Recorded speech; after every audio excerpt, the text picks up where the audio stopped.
The other day, we covered section 4.1.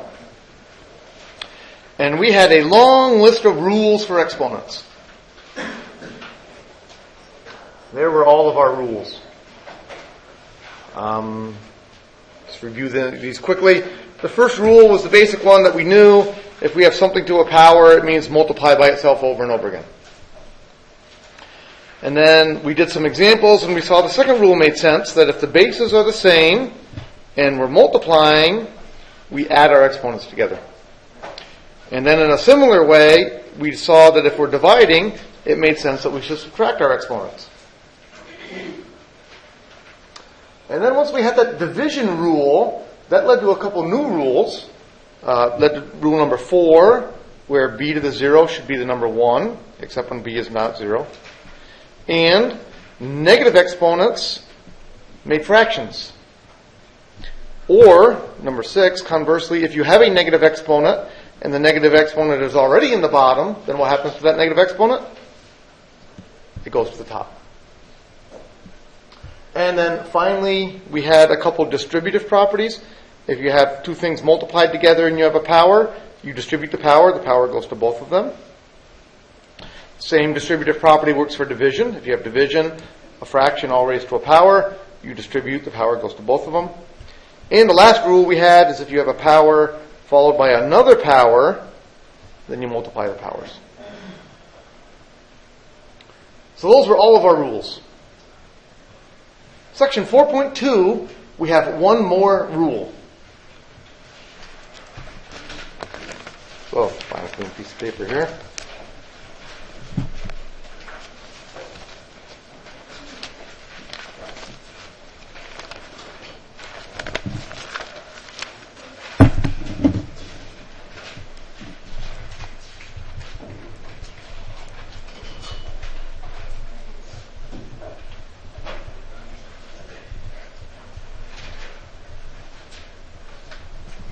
Section 4.2 is about rational exponents. What does the word rational mean?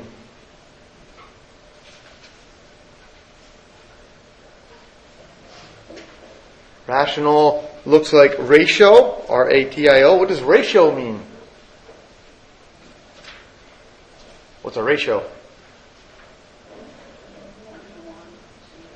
What's that? It could be a 1-to-1 ratio. It could be 1-to-2. It could be, so a 1-to-2 ratio is sometimes written this way. How else do we sometimes write a 1-to-2 ratio?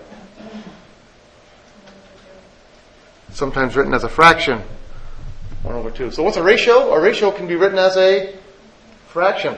So what's rational mean in math? It means fraction. So we're looking at exponents that are going to be fractions. That's the one thing we didn't have in our previous section. In our previous section, all of our exponents were nice integer numbers. Today we're going to talk about what happens if your exponents are fractions. So let's say I gave you something like 4 to the 1/2. So I have a base, 4, and I have an exponent. My exponent is a half. And then I'm going to ask you, what would happen if I were to take 4 to the 1/2 and I chose to square it? What happens when I have a power followed by another power? You multiply those powers. What's 1/2 times 2? It's 1. So this is 4 to the 1, which is a fancy way of writing 4. So 4 to the 1/2, I'm not sure what that is, but I know if I take 4 to the 1/2 and I square it, I get the number 4. Do I know another number that when I square it, I get the answer 4? I know if I take 2 squared, I'm also going to get the number 4. So that leads me to believe that 4 to the 1/2 should be what? 4 to the 1/2 should be the number 2. Because when I take 4 to the 1/2 and square it, I get 4. When I take 2 and square it, I also get 4. So it seems reasonable that 4 to the 1/2 should be the number 2. They are exactly equal. 4 to the 1/2 is exactly equal to 2. All right, how about if I were to take, let's see, I need another nice number. How about 25 to the 1/2? I'm going to do the exact same trick. I'm going to take 25 to the 1/2, and I'm going to square it. If I take 25 to the 1/2 and I square it, what do I get? 25 to what power? The first, which is a fancy way of just writing 25. Do I know a nice regular old number that when I square it, I happen to get the answer 25? A nice regular number that I know is 5. 5 squared gives 25. So once again, I'm inclined to believe that 25 to the 1/2 should be what number? 5. All right, so how are these things related? Well, it's not dividing. If I take 25 and divide it by 2, I'm certainly not going to get 5, am I? 25 divided by 2 would give me 25 1/2. 25 halves, whatever that is. It looks like it works this for the number 4. It looks that way. 4 divided by 2 happens to give 2. 4 probably wasn't a good number to start with. What else happens? How are 25 and 5 related? They do have common factors, that's true. I heard somebody say something about square roots. What's the square root of 25? 5. What's the square root of 4? 2. So what are these fractional powers doing? They're giving square roots. All right, so if I write 81 to the 1/2, that's nothing more than a fancy way of writing square root of 81. And square root of 81 is a nice number. Square root of 81 happens to be 9. Okay. What if I didn't use a 1/2 power? What if I used a 1/3 power? What if I said 64 to the 1/3? What's that? You put the 3 on the outside of the radical symbol, and it's not called a square root anymore. It's called a cube root or a third root. So this is a fancy way of writing cube root of 64. So, just as we saw negative powers gave fractions, fraction powers give what? Fraction powers give roots. They might be square roots, they might be cube roots, they might be fourth roots. What's the cube root of 64?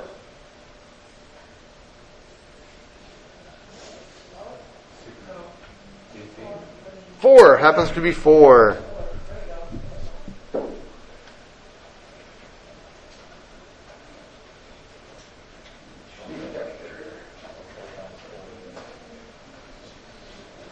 Alright, so I would imagine that you know a lot of square root numbers, but you might not know cube roots so well. How do you do cube roots in your calculator?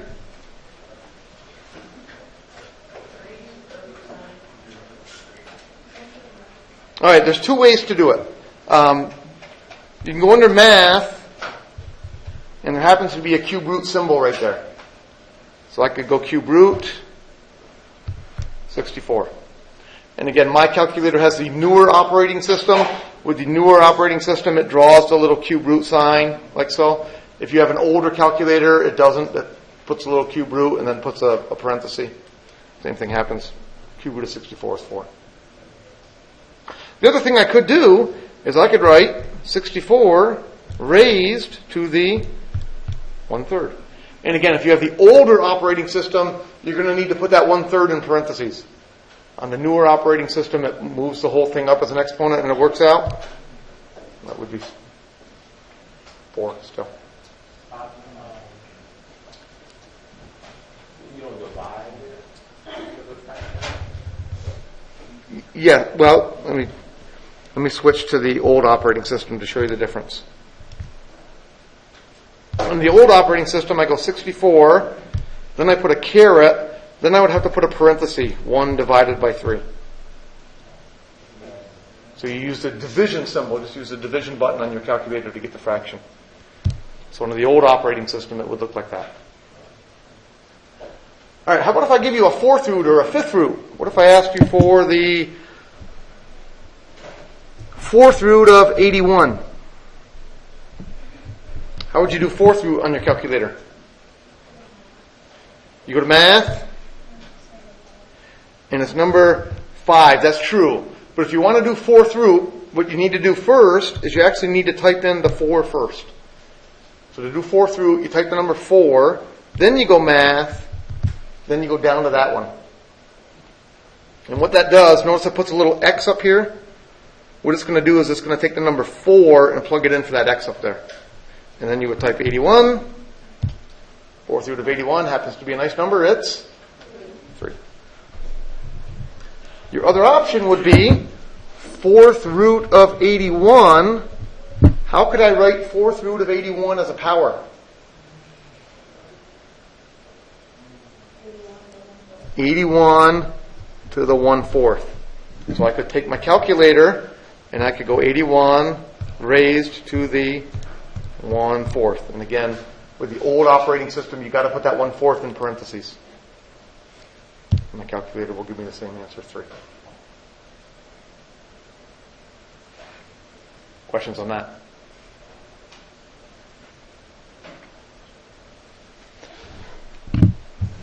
All right, how about if I gave you something like this? 4 to the 3/2.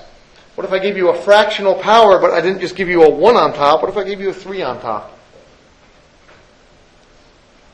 Any ideas what you do with that? Okay, I could just plug it all into my calculator. That's true.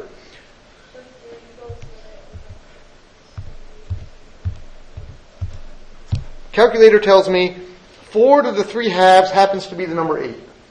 Oops, you can't see it. There it is. Number 8. How did my calculator arrive at that answer, though? Don't know.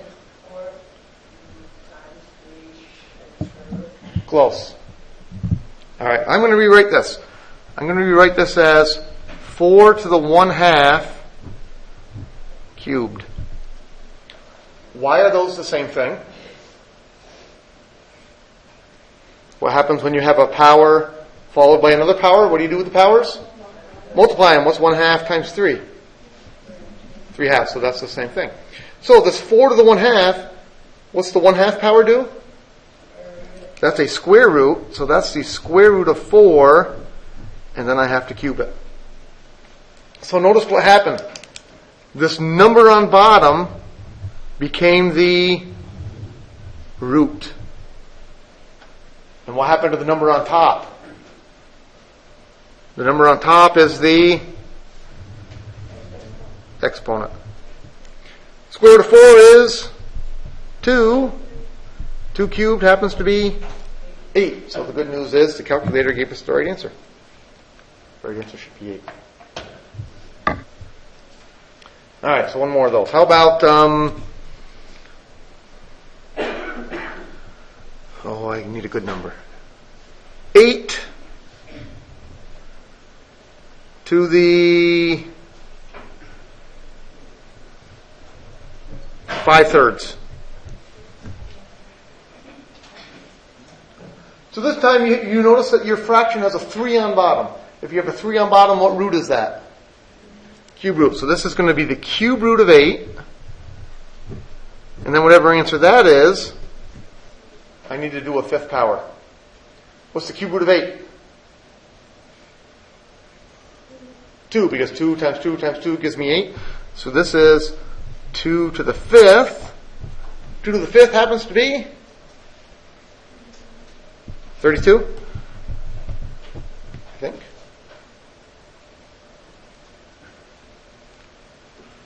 Questions on that?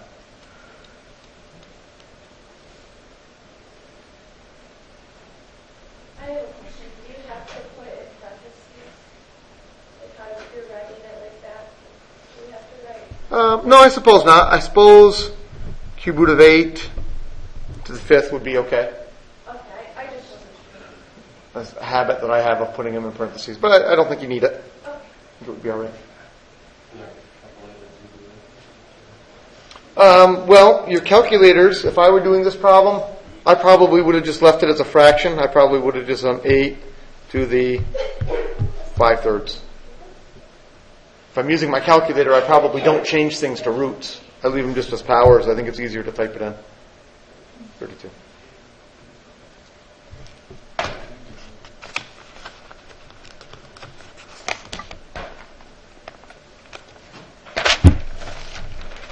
All right, now I got a trick question for you.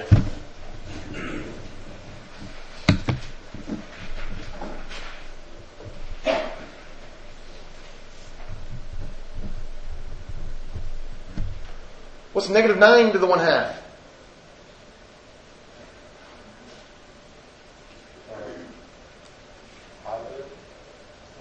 Positive 9? Nope. You can't have a negative in the square root. It would be the square root of negative 9. And you're telling me I can't do that. Why not? Just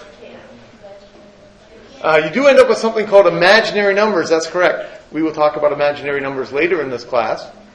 But the real problem is, for example, if I were to take 3, sometimes people will tell me the answer is 3, but 3 times 3 gives me 9, which is not negative 9. Other people will try to tell me the answer should be negative 3. But what's negative 3 times negative 3? Also 9. So is there any number that I can take, multiply it by itself, and get an answer of negative 9? No. So at this point, we say our answer is no real number. So you need to be careful. You cannot have negative numbers under square roots. Can I have negative numbers under cube roots? I can? How come I can have negative numbers under cube roots? A negative times a negative times a negative will give me a negative. So what's the cube root of negative 8? Negative 2, because negative 2 times negative 2 is 4. 4 times negative 2, it will work. Give me negative 8. So, I can have negative numbers under cube roots, but I cannot have negative numbers when I have square roots. Can I have negative numbers when I have 4th roots? No. Can I have negative numbers when I have 5th roots? Yes. So what's the rule on that? When you have odd roots, it's okay to have negative values. If you have even roots, is it okay to have negative values? No.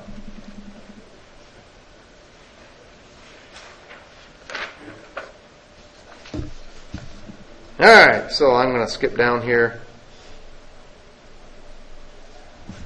to number 2. Number 2 says, take 27b to the 27 and raise it all to the 1/3.